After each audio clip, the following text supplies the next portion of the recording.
Hello friends, welcome to modern classes. देखिए, हम लोग इस सीरीज में पढ़ रहे हैं ग्रुप डी के लिए मैथ को, जो कि आरआरबी द्वारा किसी न किसी एग्जाम में पूछे गए हैं। यानी सारे प्रीवियस ईयर क्वेश्चन हैं।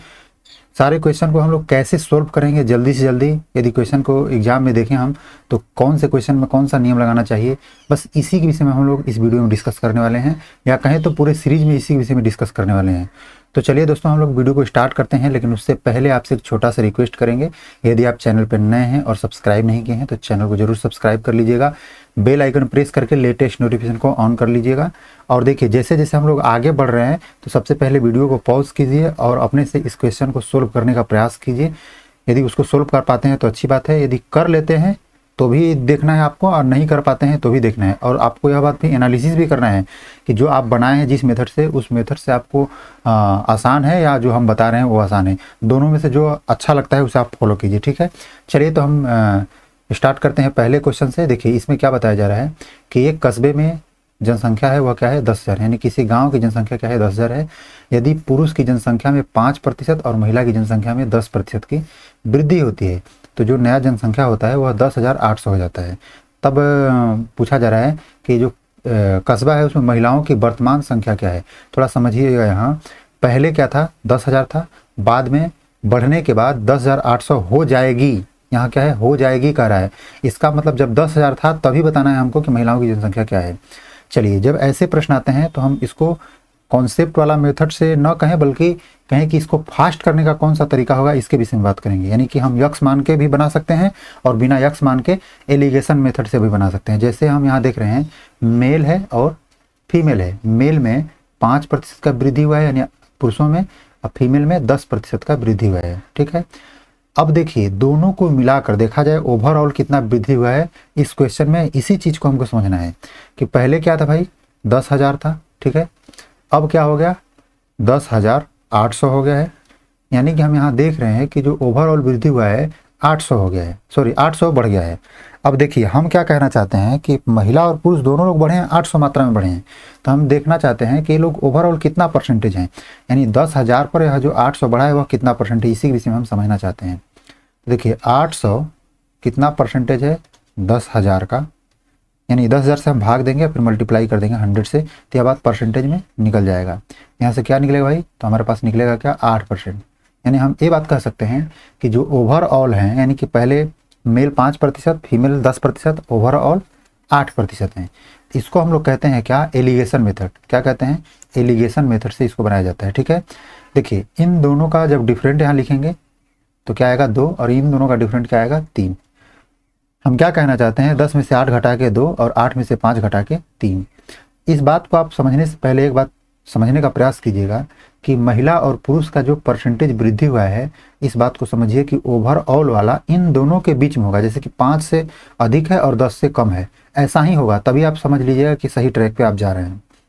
जो यहाँ अनुपात निकलता है तो महिलाओं और पुरुषों की और महिलाओं की जो संख्या का अनुपात है, इसी का अनुपात यहाँ निकलता है। यानी यहाँ से हम देख रहे हैं कि 2 और 3 दोनों मिलके 5 अनुपात है, जिसको कि क्या बताया जा रहा है प्रश्न में कि पूरा 5 अनुपात को 10,000 बताया जा रहा है।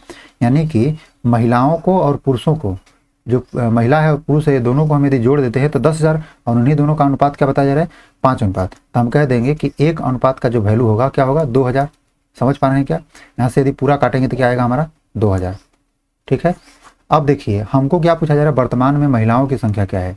महिला क्या है भाई, 3 अनुपात है, तो इसलिए 3 अनुपात का वैल्यू कैसे निकालेंगे, 3 अनुपात का वैल्यू 3 गुणे कितना हो जाएगा 2,000। यानी हम ऐसा कहेंगे टोटल मिला के 6,000 हो जाएगा। समझ पा रहे हैं, और यही हमारा राइट आंसर बनेगा। इसको एलिगेशन मेथड से बनाएंगे। एलिगेशन मेथड को विस्तृत जानकारी के लिए आप मिक्सर एंड एलिगेशन चैप्टर को प्लेलिस्ट से आके देख सकते हैं, ठीक है। अब देखिए, अगला जो प्रश्न दिया गया है, कहा जा रहा है यदि किसी वस्तु का विक्रय मूल्य, ठीक है, इस पर प्रदान की गई छूट के 3 गुने के बराबर है। इस बात को थोड़ा हम लोग लिखते हैं, क्या है, वस्तु का विक्रय मूल्य यानी सेलिंग प्राइस क्या है भाई, डिस्काउंट का जो यानी छूट है उसके 3 गुने के बराबर है। तो इसको 1 मान लीजिए डिस्काउंट को, और उसका 3 गुना क्या है, सेलिंग प्राइस है, ऐसा मान सकते हैं। फिर कहा जा रहा है क्या, यदि छूट का प्रतिशत जो है वह लाभ प्रतिशत के बराबर है, यानी डिस्काउंट का परसेंटेज है वह क्या है भाई, प्रॉफिट परसेंटेज के बराबर है। यानी छूट का किसके बराबर है, लाभ प्रतिशत के बराबर है। तब कहा जा रहा है क्या, तो प्रदान की गई छूट और क्या है, क्रय मूल्य का अनुपात ज्ञात कीजिए। प्रदान की गई छूट यानी कि डिस्काउंट और छूट मतलब सॉरी क्रय मूल्य मतलब सीपी, इन दोनों का क्या है, अनुपात हमें ज्ञात करना है। चलिए इस बात को समझने से के लिए हम लोग थोड़ा सा विचार करते हैं, यहीं से विचार करेंगे हम। ध्यान समझिए, ये बताइए हमको कि किसी वस्तु को 1 रुपया छूट देकर 3 रुपये में बेचा गया, इसका मतलब उसका दाम क्या रहा होगा, यानी उसका एमआरपी क्या रहा होगा। ठीक है, हम क्या पूछना चाहते हैं आपसे, एमआरपी के विषय में, उसका एमआरपी क्या रहा होगा। अब बताइए एमआरपी यदि 4 रुपया रहा होगा तो 1 रुपया छोड़ दिया गया और 3 रुपये में बेच दिया गया, यही इसका मतलब है। अब समझिए कि यहाँ जो हमसे क्या पूछा जा रहा है कि एक कॉस्ट प्राइस और डिस्काउंट का अनुपात पूछा जा रहा है। तो देखिए डिस्काउंट तो हम लिख देंगे कि यहाँ 1 अनुपात है, ठीक है, लेकिन जो कॉस्ट प्राइस है उसको वो तो हमको पता नहीं है, तो इसके लिए हमको कॉस्ट प्राइस ज्ञात करना होगा। और कॉस्ट प्राइस ज्ञात करने के लिए हमको क्या करना चाहिए, हमें प्रॉफिट परसेंटेज पता होना चाहिए। और प्रॉफिट परसेंटेज पता होना मतलब कि डिस्काउंट परसेंटेज। तो सबसे पहले हम डिस्काउंट परसेंटेज निकालते हैं। तो आपको पता है कि जो छूट दिया जाता है वो अंकित मूल्य पर दिया जाता है, इसलिए डिस्काउंट परसेंटेज बराबर फॉर्मूला से भी देखेंगे तो डिस्काउंट बटा में क्या होता है, MRP इंटू 100 होता है। इस बात को यदि सोल्व करें तो 1 रुपये का छूट है 4 रुपये पर, ठीक है, यहाँ क्या है 4 रुपये पर मल्टीप्लाई बाई 100, यहाँ से क्या आएगा 25%, यानी कि जो डिस्काउंट परसेंटेज है कितना है 25%। तो हम कह सकते हैं कि जो 25% है वही क्या है, प्रॉफिट परसेंटेज है हमारा, क्या है, प्रॉफिट परसेंटेज है, यानी प्रॉफिट परसेंटेज क्या है 25%। अब थोड़ा विचार करने के विषय में सोचिएगा हम क्या कहना चाहते हैं। यहाँ है कॉस्ट प्राइस, यहाँ है सेलिंग प्राइस। हम यहाँ से बताया जा रहा है कि सेलिंग प्राइस में क्या है, मतलब कि जब बेचा जा रहा है तो 25% का लाभ हो रहा है। मान लीजिए कॉस्ट प्राइस यदि हमारा 100 रुपया है यानी 100% है, तो सेलिंग प्राइस कितना होगा कि 25% का लाभ होगा। तो आप बताइए सर 125%। जब 125% होगा तब हम कहेंगे कि उसको प्रॉफिट कितना होगा, तो बोलिएगा सर प्रॉफिट होगा वह 25% का होगा। ठीक है, जो हम बात बताना चाह रहे हैं आप शायद समझ चुके होंगे। अब देखिए तो हमें क्या बताया गया कि जो प्रॉफिट परसेंटेज है 25% है, तो बताइए सेलिंग प्राइस 3 रुपया यदि है तो उसका कॉस्ट प्राइस क्या रहा होगा। सेलिंग प्राइस को क्या बताया जा रहा है 3 रुपया, इसका मतलब कि जो 3 रुपया है वह क्या है 125% है। तो हम ऐसा कह देंगे 3 कितना है 125% है, तो उसका 100% क्या होगा, 100% मतलब कि एक कॉस्ट प्राइस क्या होगा। हालांकि सब कुछ इस चीज़ को हम पहले बता चुके हैं, यदि आप पढ़े होंगे तो इसको ज़्यादा जानने की जरूरत नहीं है। देखिए इसको हम 25 से 5 बार में कटा सकते हैं, 25 चौके 100, यानी कि इसका रिजल्ट क्या आने वाला है 4 3 12 बटा में 5। ठीक है, अब देखिए 12 बटा में जो 5 आया वह क्या है हमारे पास, ये हमारा है कॉस्ट प्राइस, यही ना 100% का मतलब कॉस्ट प्राइस। तो कॉस्ट प्राइस पता चल गया, कॉस्ट प्राइस को हम लोग यहाँ लिख देते हैं। लेकिन अनुपात तो इस रूप में दिया नहीं है, हम क्या करेंगे अनुपात में क्या करते हैं हम, यदि किसी भी चीज़ से गुणा करते हैं तो कोई परिवर्तन नहीं होता है, मल्टीप्लाई कर देते हैं दोनों साइड में 5 से। तो 5 से इधर मल्टीप्लाई करेंगे तो 5 हो जाएगा, और 5 से इधर मल्टीप्लाई करें तो 5 5 कैंसिल 12 हो जाएगा, और आंसर हमारा क्या बनेगा 5:12। ऑप्शन कौन सा, सी। आप सोच रहे हो सर इतना लंबा करना पड़ेगा, जी इसका कोई दूसरा उपाय आप सोचेंगे तो नहीं, इसको करना ही पड़ेगा, कोई भी हम बड़ा काम नहीं किए हैं। हाँ इसको कह सकते हैं, इस कैलकुलेशन को आप फास्ट करके छोटा कर सकते हैं।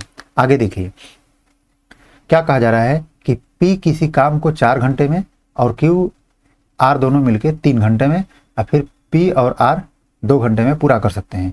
जबकि फिर पूछ रहा है क्या, यदि Q को यदि अकेला काम कराना है तो उस काम को करने में कितना समय लगेगा। इस बात को टाइम एंड वर्क में पढ़ना है, और टाइम एंड वर्क ऑलरेडी पढ़ाया जा चुका है। देखिए एक कॉन्सेप्ट वाला क्वेश्चन है, बहुत नॉर्मल है। P है वह कितना दिन में कितना घंटा में 4 घंटा में कर ले रहा है। जो Q और R है, Q है और R है, ये दोनों 3 घंटे में।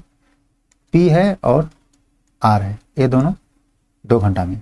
अब देखिए जब ऐसा बात आता है तो सबसे पहले इसको हम लोग इस मेथड से बनाते हैं कि क्या करते हैं, इन तीनों का एलसीएम लेते हैं, 4 3 और 2 का, 4 3 2 का एलसीएम होगा 12, और इसको ऐसे करके कर लेते हैं।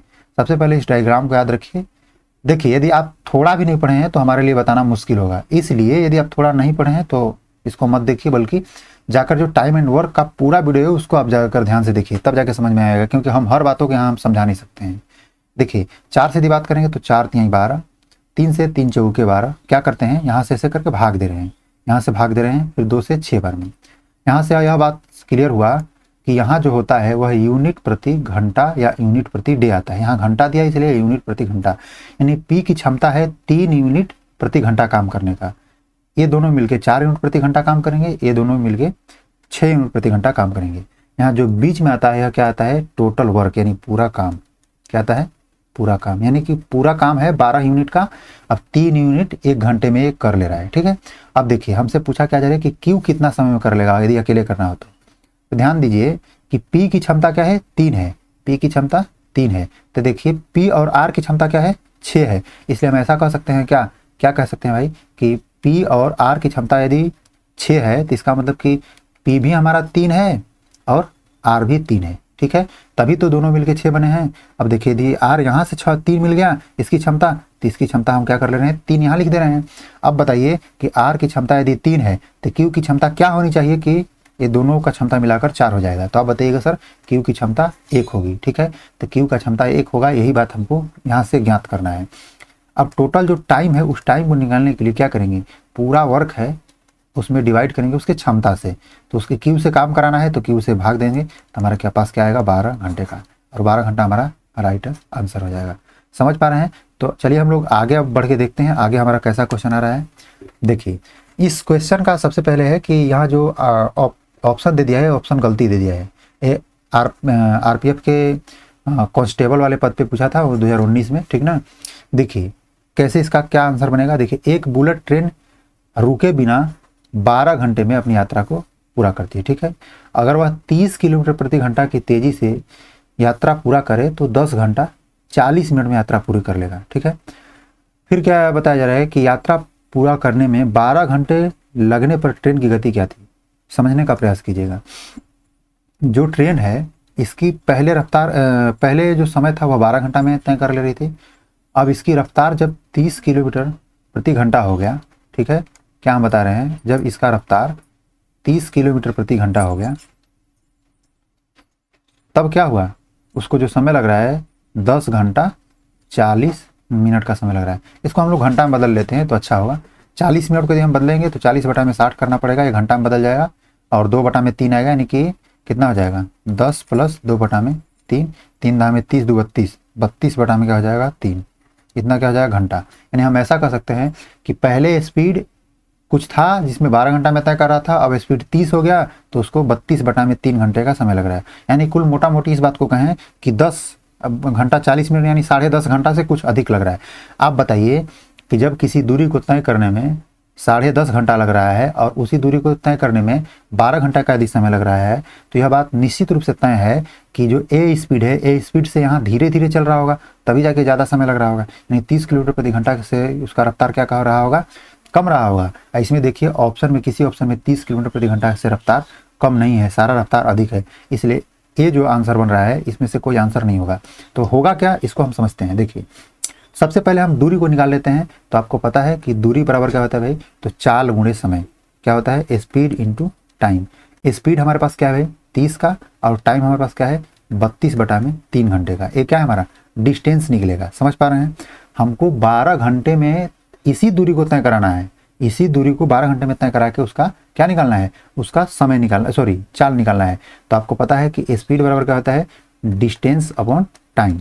ठीक है, तो डिस्टेंस हमारे पास यही है क्या 30 गुणे 32 बटा में 3, अब भाग देना है किससे हमको 12 से। तो आप इसको 12 से भाग दे सकते हैं, इस 12 से भाग यहाँ दीजिए या यहाँ लगा के दे दीजिए, कोई बात नहीं है। देखिए इसको करके देख लेते हैं। देखिए 3 से काटेंगे तो 10 बार में कट जाएगा।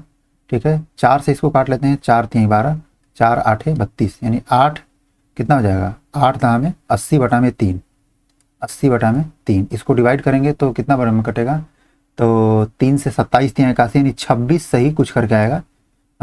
3 दूना के 6 और यहाँ से बचेगा क्या 2, 3 6 18, फिर 2 बटा में 3 घंटा, यही आंसर बनेगा। अब इसको पूर्णांक पर दशमलव जैसे भी पूछ रहा है वैसे आप आंसर दे दीजिएगा। लेकिन रुकिए, इसको एक दूसरा तरीका भी है, उससे भी आप बना सकते हैं। कैसे, ध्यान समझिएगा।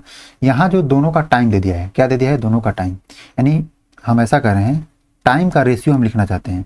पहले टाइम का रेशियो क्या है 12 घंटा है, दूसरे टाइम का रेशियो क्या है 32 बटा में 3 घंटा है। ठीक है, तो एक काम कर लेते हैं, इसका रेशियो को पहले सही कर लेते हैं, यानी 3 से हम मल्टीप्लाई कर लेते हैं।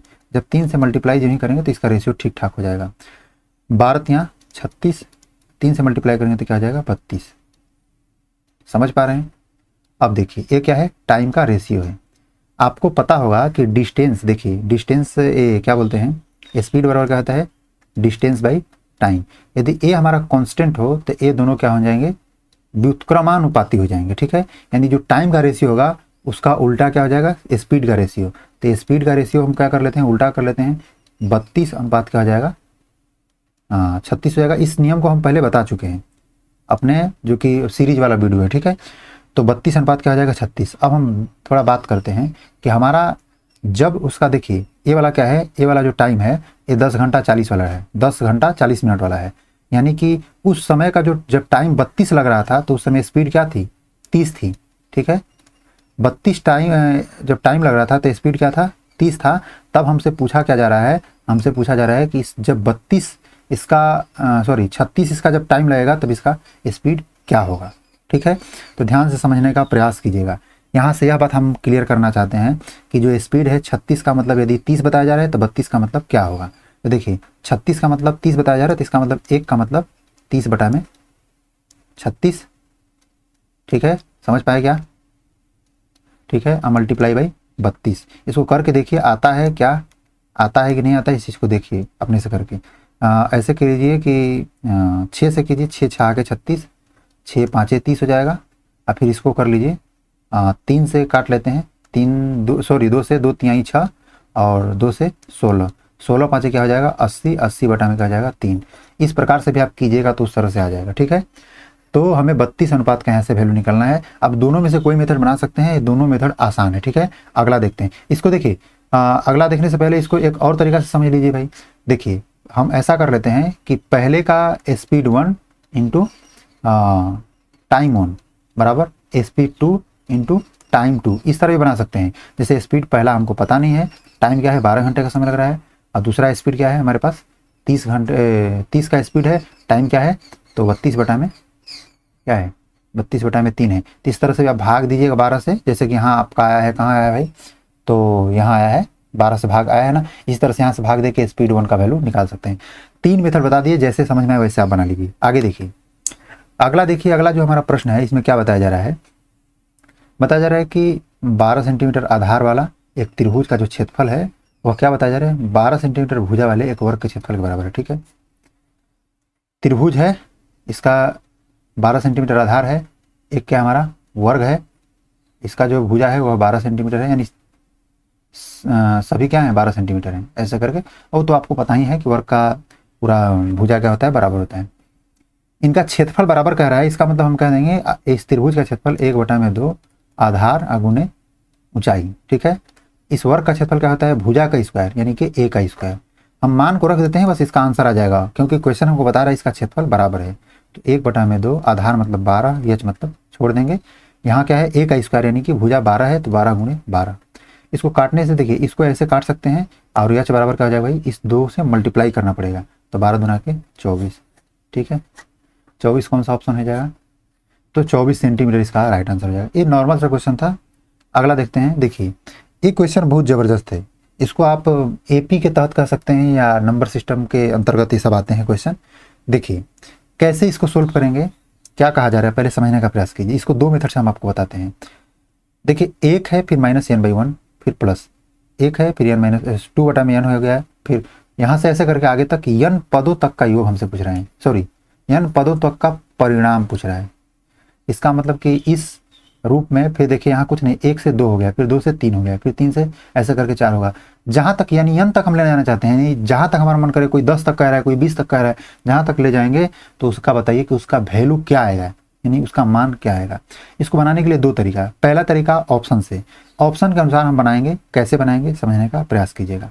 जैसे हम मान लेते हैं n का मान हम 2 या 3 कुछ भी रख लेते हैं, मान लेते हैं n का मान है 3 ही मान लीजिए, कोई दिक्कत नहीं है। जब n का मान 3 रखिएगा तो हम इस क्वेश्चन में रख के देखते हैं कि इसका आंसर क्या आने वाला है। तो जब यहाँ 3 रखेंगे तो क्या आएगा, 1 - 1/3, फिर प्लस, ठीक है, फिर 1 - 2/3। इसको 2 रखिएगा तो जल्दी से सोल्व होगा, बल्कि 3 रखिएगा तो और बड़ा हो जाएगा, ठीक है।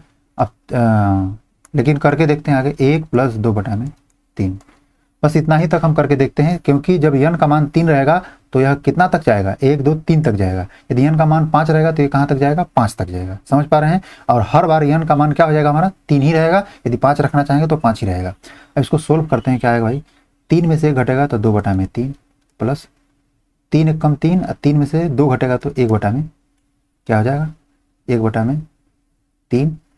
यहाँ देखिए यहाँ माइनस है, 3 एक कम 3, 3 में से यदि 2 घटेगा, सॉरी यहाँ क्या है 3 रहेगा, यहाँ क्या हो जाएगा 1, इसको मतलब 3 में से 3 काट के ये क्या हो जाएगा 1 हो जाएगा, और 1 में से 1 घटेगा तो 0 हो जाएगा, यानी 0 हो जाएगा। अब देखिए 3 1 क्या हो जाएगा 2 + 1 यानी कि 3/3 बराबर 1। अब देखिए n का मान रखने पर हमारा इसका आंसर क्या आ रहा है 1 आ रहा है। तो n का मान जब 3 हम रखेंगे तो इसमें भी हमारा ऑप्शन में भी क्या आना चाहिए 1 आना चाहिए। यदि 1 आ गया तो हमारा आंसर मिल जाएगा, यानी वही हमारा आंसर हो जाएगा। यहाँ देखिए 3 रखते हैं तो 1/में क्या हो जाएगा 6 हो जाएगा, समझ पा रहे हैं, क्योंकि 3 दूना के 6। यहाँ 3 रखते हैं तो 3 दूना 6 में से 1 घटेगा तो 5, यानी 1/में 5 यहाँ आ रहा है। यहाँ देखिए इसको रख लेते हैं, 3 का मान रखते हैं तो 3 3 के 9 हो जाएगा, यानी 1/में 9 यहाँ आएगा। यहाँ देखिए 3 रखते हैं मान तो क्या आएगा 3 में से 1 घटेगा, 1 घटेगा तो क्या हो जाएगा 2, और 2/2 क्या आ जाएगा 1, नहीं आंसर हमारा कौन सा होगा डी। लेकिन रुकिए, आप सोच रहे हैं कि नहीं हमको कुछ कॉन्सेप्ट वाला मेथड से बताइए सर, यानी ये तो हमारे एग्जाम के व्यू से देखा जाए तो यही सबसे अच्छा तरीका होगा, इसको 2 मान रखिएगा तो और जल्दी निकलेगा, ठीक है। लेकिन यदि हम एग्जाम के पॉइंट ऑफ व्यू से ना देखें तो कैसे बनाएंगे, इसको देखिए 1 1 1 ऐसे करके हम यदि n तक जाते हैं तो हमारा जैसे कि n मतलब कि 10, यदि 10 तक यदि हम मान के चलते हैं कि n का मान यदि 10 हो तो 10 × 1 यानी कि 10 ही रहने वाला है। इस प्रकार से हम कह रहे हैं कि जो भी n का मान रख रहे हैं वही इसका रिजल्ट आ रहा है। तो हम ऐसा कर देंगे कि जो n है 1 है वह n तक जुड़ा जाए तो n आने वाला है, ठीक है। फिर -1/n है, फिर क्या है यहाँ देखिए यहाँ भी -2/n है, यानी इस बात को हम कहें कि इसमें से यदि माइनस को कॉमन कर लिया जाए, इसको पूरा खोल के माइनस को कॉमन कर लिया जाए तो सब बार ऐसे करके पूरा पूरा मिलेगा, यानी कि 1 + 2 + 3 ऊपर में और नीचे यदि एलसीएम ले लिया जाए तो हमारा n हो जाएगा। तो ऊपर में गिनतियों का योग हो रहा है, यानी कि जो गिनती 1 से लेके n तक की गिनती का। तो आपको पता है कि यदि ऐसा जब बात आता है तो हम क्या करते हैं Sn = n/2 × a + an वाला फॉर्मूला लगाते हैं, जो कि AP में दिया जाता है। n हमारे पास पहले है, फिर यहाँ क्या है माइनस Sn बराबर फॉर्मूला देख लीजिए, Sn बराबर n/2 × a + an होता है, जहाँ की पता है n का मान n ही रहेगा। a का मान हमारा 1 से स्टार्ट हो रहा है और an का मान क्या हो जाएगा 1, सॉरी n, क्योंकि n तक का हम योग निकालना चाहते हैं तो यहाँ से निकलने का क्या भाई, तो n × 1 + n/2 क्या हो जाएगा Sn बराबर, यानी कि ऊपर वाले का योग। तो ऊपर वाले का योग क्या हुआ n/2 × 1 + n, Sn का योग हुआ, और उसके साथ ही साथ जो नीचे का एलसीएम हम ले रहे थे अभी वो n भी रहेगा। तो अब देखिए n से n को हम कैंसिल कर देंगे और यहाँ से हमारे पास मिला क्या n - 1 + n/2, यही है क्या।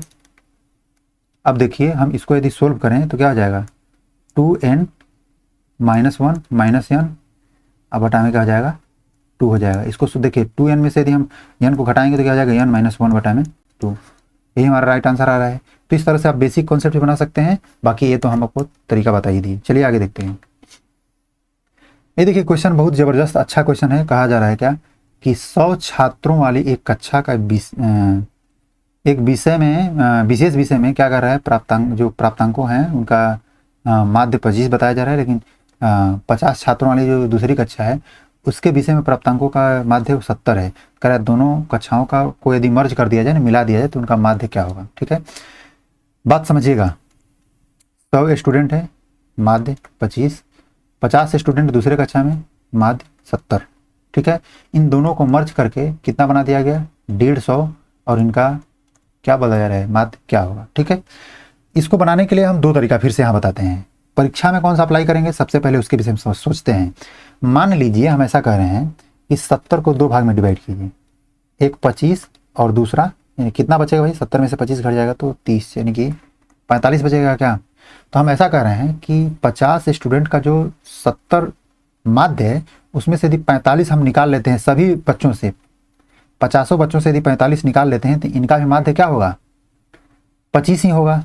यदि उस पीरियड में 100 बच्चे और 50 बच्चे को मिला दिया जाए तो इनका टोटल माध्य क्या आने वाला है 50 ही आने वाला है, 50 आने वाला है। लेकिन यदि जो 45 हम निकाले हैं, इस 45 ये कितने बच्चों का है 45 है, वह 50 बच्चों का अंक है। तो इस 50 बच्चों का जो अंक है 45 वाला, इस अंक को हम क्या कर रहे हैं 150 बच्चों में बांट देंगे तो हमारे पास क्या रिजल्ट आएगा भाई 50 तियाँ 150, 3 से काटेंगे तो 15 तियाँ 45, यानी 15 प्रत्येक बच्चे को पड़ेगा। तो 25 पहले था, 15 यदि जोड़ दिया जाए, यदि 15 जोड़ दिया जाए तो कितना हो जाएगा भाई, तो 20 10 30 10 40, ठीक है, क्या हो जाएगा 40 हो जाएगा, और 40 इसका राइट आंसर हो जाएगा। नहीं समझ पाए, फिर से रिपीट करते हैं। मान लीजिए कि जो 50 बच्चों का माध्य 45 अधिक है उनको ले लीजिए, अपने पास ले लीजिए, तो 25 उनको अंक देकर ही उनके पास भेजिए, यानी 150 में मिलाइए, तो उनका औसत 25 ही बनेगा। लेकिन 45 जो हम लिए हैं उनको लौटाना है, लौटाना है तो पूरे 150 बच्चों में लौटाना है, 50 बच्चों का मल्टीप्लाई करके इससे भाग दे दीजिएगा, तो इस तरह से जोड़ का आंसर 40 बन जाएगा। नहीं समझे कोई बात नहीं, इसको बेसिक से बना सकते हैं, ज़्यादा टाइम लगने वाला नहीं है। कैसे, देखिए आपको पता है कि एवरेज बराबर क्या होता है, यानी औसत बराबर चाहे माध्य बराबर योग, ठीक है। नहीं समझ पा रहे, बहुत छोटा लिख दे रहे हैं, तो देखिए योग बटा में क्या होता है संख्या। आपको पता है क्या कि इस योग को ज्ञात करना हो तो एवरेज इंटू संख्या को हम जोड़ सकते हैं, यानी कि हम ऐसा करते हैं कि सम यदि निकालना है तो हम क्या करेंगे एवरेज इंटू क्या कर देंगे भाई संख्या, यानी नंबर, ऐसे कर देंगे तो हो जाएगा क्या। तो आप बोलिएगा जी सर, तो हम देख लेते हैं 100 बच्चों का जो माध्य योग क्या होगा भाई, सॉरी 100 बच्चों का योग, तो 100 गुणे 25, 50 बच्चों का योग क्या होगा भाई प्लस 50 गुणे 70, ठीक है। और इस तरह से जो निकलेगा पूरे 150 बच्चों का क्या निकलेगा योग निकलेगा, समझ पा रहे हैं। ये जो निकलेगा क्या निकलेगा भाई 150 बच्चों का योग निकलेगा। तो हम ऐसा कह देंगे कि 150 बच्चों का योग क्या होगा, तो आप बताइएगा सर कि 150 बच्चों का 150 गुणे उनका माध्य, और माध्य को हम क्या मान रहे हैं माध्य मान लीजिए या उसका औसत मान लीजिए, समझ पा रहे हैं, यानी एवरेज है ये 150 बच्चों का यक्स। अब देखिए इस 150 से क्या कीजिएगा यहाँ नीचे रख के भाग दे दीजिएगा और इसको सोल्व कर दीजिएगा तो भी आपका आंसर 40 आ जाएगा। अगला देखिए, हालांकि हम कहे थे आपको कि कोई छोटे मेथड से बताने के लिए, लेकिन सारा मेथड बता दे रहे हैं। आगे देखिए जो 2000 है बताया जा रहा है कि 40% की वार्षिक दर से, वार्षिक चक्रवृद्धि ब्याज की दर से तीसरे वर्ष के लिए ब्याज की राशि ज्ञात कीजिए। देखिए यहाँ क्या ध्यान देना है, 2000 रुपया है और 40% का रेट है। 40% का मतलब क्या होता है भाई 2/5। अब हमको क्या कहा जा रहा है केवल तीसरे वर्ष का ब्याज ज्ञात करना है, तीनों वर्ष का नहीं, केवल तीसरे वर्ष का। कैसे निकालेंगे, इसके लिए तरीका है कि इसको क्या कर देंगे हम तीसरे वर्ष का पूछ रहा है तो इसको हम इसका क्यूब करके देख लेंगे, यानी कि 5 का क्यूब क्या हो जाएगा 125। इसको 3 भाग में डिवाइड करेंगे, पहले भाग को 2/5 करेंगे, उसी तरह से तीनों भाग को जब 2/5 करेंगे तो 5 से काटेंगे तो 25 बार में 25 दूना के 50, ऐसे ही तीनों भाग कट जाएगा। अब देखिए यानी क्या हुआ, यह जो है यह पहले साल में ब्याज लगा, ये दूसरे साल में, तीसरे साल में। जब दूसरा साल गया तो ये हमारा क्या है, ये मूलधन है। मूलधन पर तो पहले साल में केवल ब्याज लगता है, दूसरे साल में मूलधन पर भी लगता है और साथ ही साथ ब्याज पर भी लगता है। तो ब्याज पर जब 2/5 करेंगे तो क्या आएगा भाई, तो बताइए 5 दाम 50 और 10 दूना के 20, कितना आएगा 20 बार में कटेगा, ठीक है। अब आप देखिएगा यहाँ कि फिर से, अब देखिए दूसरा साल में तो हो गया, जब तीसरा साल में गए तो एक बार मूलधन पर लग गया और एक बार यानी कि जो जितना ब्याज है पीछे का सब ब्याज पे भी लगेगा। तो दूसरे साल के ब्याज पर यदि 2/5 करेंगे तो 20 बनेगा। यहाँ पहले साल के ब्याज पर करेंगे तो 2/5 करेंगे तो भी 20 बनेगा, और इस दूसरे साल के ब्याज के ऊपर ब्याज लगा रहे हैं तो 2/5 लग जाएगा, यानी कि 5 चौके 20, 4 दूना के क्या हो जाएगा 8। क्लियर हो रहा है, आप यस या नो में जवाब जरूर दीजिएगा कमेंट में। अब यहाँ दिखा रहे हैं आपको कि तीसरे साल का ब्याज क्या है। देखिए यहाँ देखिए पहले साल का ब्याज है, ये क्या है दूसरे साल का ब्याज है, ये दोनों। और देखिए पहले साल का हो गया, ये हो गया आपका दूसरे साल का, और ये क्या है सॉरी तीसरे साल का ब्याज आपका यहाँ तक है, ठीक है। तीसरे साल का ब्याज यहाँ तक है। आप बताइए 50, 60, 70, 10, 80, 10, 90 हो गया और 8 98, यानी हम ऐसा कर सकते हैं कि यहाँ 98 क्या है आपका कंपाउंड इंटरेस्ट केवल तीसरे साल का। तीसरे साल का क्या है कंपाउंड इंटरेस्ट हमारा बना है चक्रवृद्धि ब्याज 98%, ठीक है, सॉरी 98 बना है, जो कि मूलधन क्या है 125 है, लेकिन हमको तो मूलधन क्या बताया जा रहा है यहाँ 2000, यानी 125 जब हम मूलधन मान रहे थे तो क्या बन रहा था हमारा 98 यदि बन रहा है हमारा उसका तीसरे साल का ब्याज, तो एक जब इसका एक का मतलब क्या होगा भाई, तो 2000 बटा में 125। लेकिन हमको क्या करना है इस 98 का मतलब, तो जब 98 का मतलब ज्ञात करना है तो दोनों साइड में 98 से मल्टीप्लाई करना पड़ेगा। तो कर लेते हैं भाई। 25 5 125, 25 चौके 100, 5 चौके 20, ठीक है। 5 चौके कितना हो जाएगा 20, ठीक है। 4 चौके 16, ऐसा कर लेते हैं क्या, 16 में 98 से मल्टीप्लाई करते हैं। 16 8 128, ठीक है। कैरी हो जाएगा 12, और उसके बाद देखेंगे 16 9 144, 44 में यदि 12 जोड़ेंगे तो 44 45 46 हो जाएगा, 46 10 56, 156 हो जाएगा, 1568। ऑप्शन कौन सा सही हो जाएगा भाई, सी। इस प्रकार से बनाया जाएगा, और इसके लिए दूसरा कोई तरीका अपनाइएगा तो ज़्यादा समय लगने वाला है, ये जल्दी से बन जाएगा, ठीक है। अगला देखिए, 10 वर्ष पहले पति और उसकी पत्नी का औसत उम्र क्या था भाई, 42 वर्ष था। क्या है, 10 वर्ष पहले, पहले क्या था 42 वर्ष। तो हम ये कह रहे हैं कि 10 वर्ष बाद, यानी आज के डेट में यदि देखा जाए वर्तमान में, तो वर्तमान में जो पति का और पत्नी का, यानी कि हम ऐसा कर सकते हैं कि हस्बैंड का और वाइफ का, दोनों का एज अब 52 हो गया होगा क्या, 52 है नहीं, एवरेज में हम मानते हैं दोनों बराबर हैं, ऐसा हम कहना चाहते हैं। अब क्या कहा जा रहा है कि जिसमें उसे पति और पत्नी के साथ जब यदि पुत्र को शामिल कर दिया जाता है तो उसका औसत क्या है, 39 वर्ष हो जाता है, यानी कि इसका पुत्र है, यानी कि इसको हम कहते हैं पुत्र। तो उस पुत्र के समय क्या हो जा रहा है, 39 वर्ष हो जा रहा है। कब, वर्तमान में। वर्तमान में अब क्या है, अब जब परिवार के साथ जोड़ दिया गया, परिवार के साथ उसके पुत्र को भी जोड़ दिया गया, तब 39 हो गया। तो आप बताइए, इस 39 होने के लिए जब अब वर्तमान में, इसका मतलब तीनों लोग 39 हो गए, तीनों लोग 39 हो गए, ठीक है। अब बताइए कि 52 थे तो 39 हो गए, ये भी 52 थे तो ये भी 39 हो गए, अभी वर्तमान में इन दोनों को देखा जाए तो इसका मतलब कि यहाँ हम देख रहे हैं कि 13 ए भी और 13 ए भी अपना कहीं ना कहीं ट्रांसफर कर दिए हैं, तब तो 39 हो गए हैं। तो 13 दूना के 26 किसको ट्रांसफर किए होंगे, अपने पुत्र को। तो पुत्र 26 पाकर 39 हो जा रहा है। क्या है, हम ये कह रहे हैं कि 26 पाकर क्या हो जा रहा है, 39 हो जा रहा है। इसका मतलब पुत्र कितना था, पहले 13 था, तभी तो 26 + 13 39 हो गया है, ठीक है। इसको माइनस करके निकाल सकते हैं आप, ऐसा मत सोचिए कि जल्दी से कैसे कर दिए। 39 कैसे हुआ भाई, तो 26 देने के बाद, यानी कि 13 पहले था, इसलिए 13 हमारा राइट आंसर हो जाएगा। लेकिन रुकिए, आप सोच रहे हैं कि नहीं इसको हम दूसरे तरीके से बताएं, तो दूसरे तरीके से बेसिक कॉन्सेप्ट से समझ लीजिए। देखिए, पहली बात तो ये बात तो आपको कंफर्म करना ही होगा कि 10 वर्ष के बाद 52 वर्ष होने वाले हैं। तो हम ऐसा कर लेते हैं कि 2 गुणे क्या 52, कैसे, तो माता पिता दोनों बच्चे के जब मिल गए तो इन दोनों का योग हो जाएगा। एवरेज में आपको पता है कि एवरेज में क्या होता है, संख्या और क्या बोलते हैं, सॉरी, योग ज्ञात करने के लिए संख्या में और एवरेज में क्या करते हैं, मल्टीप्लाई कर देते हैं। तो हमारा नंबर हो गया, यहाँ एवरेज हो गया, मल्टीप्लाई कर देने के बाद दोनों का योग निकल गया, ठीक है। अब उसके बाद पुत्र का भी योग कर देते हैं इसी में, बराबर क्या होने वाला है भाई, तो बराबर 3 गुणे 39, यानी कि सभी लोगों का योग हो जाएगा। इस प्रकार से यक्स का वैल्यू निकालिएगा, आसानी से आ जाएगा। अगला देख लेते हैं, क्या कहा जा रहा है यहाँ से, 400 और 500 के बीच उन संख्याओं का योग ज्ञात कीजिए जो 8 12 16 से विभाजित करने पर प्रत्येक स्थिति में क्या शेष बचे भाई, तो 5 शेष बचाता है।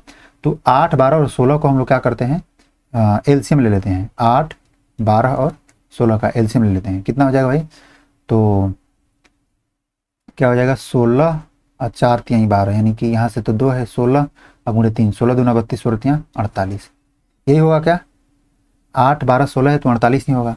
अब देख लेते हैं, 48 हमारा एलसीएम है, समझिएगा, यानी कि एलसीएम एक ऐसी संख्या है इन तीनों का जो कि इन तीनों से पूरी तरह से विभाजित होता है, लेकिन हमको इतना छोटा संख्या नहीं चाहिए, 400 और 500 के बीच में चाहिए। तो हम इसके मल्टीपल को 400 और 500 के बीच में ले जाना चाहते हैं। तो मल्टीपल को कैसे ले जाएंगे भाई, 400 में डिवाइड करेंगे 48 से। तो कर लेते हैं ऐसा कि 8 बार में लेके जाते हैं, तो 8 8 64